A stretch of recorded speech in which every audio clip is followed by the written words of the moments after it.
We now have a group of German medical doctors in a peer-reviewed medical journal dropping an article that was published by Oxford University Press that has challenged a key assumption regarding Ebola.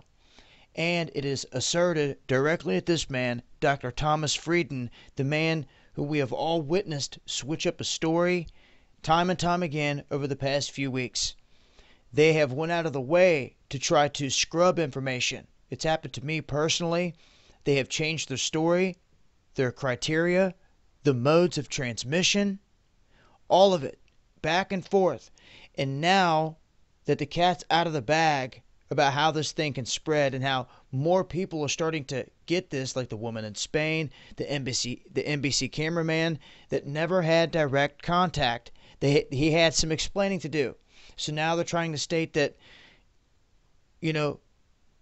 small particles via aerosol, and they don't want to use the word airborne because their definition of airborne is different than what everyday people see it as. If you launch something in the air, it's airborne.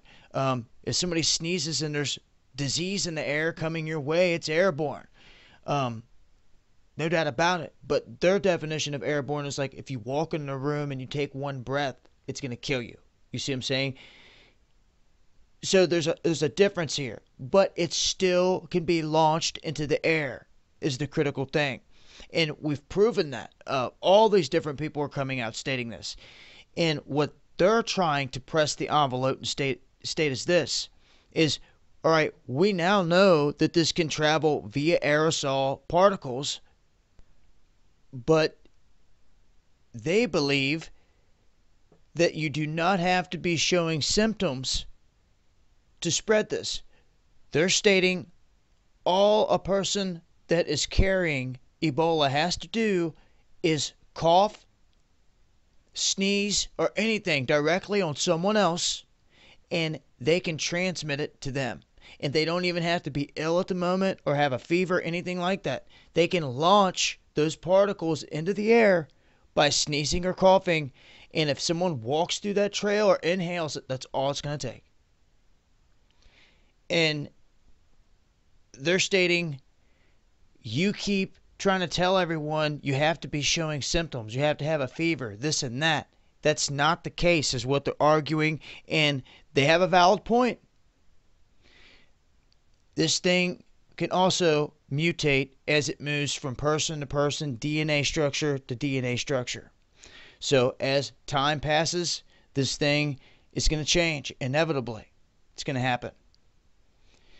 But find it very interesting that other researchers around the world are screaming out that this guy has got it all wrong, and basically the American people are being played like fools, being lied to.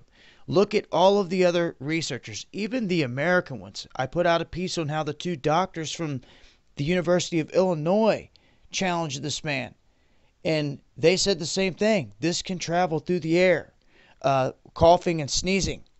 They said this before they admitted it.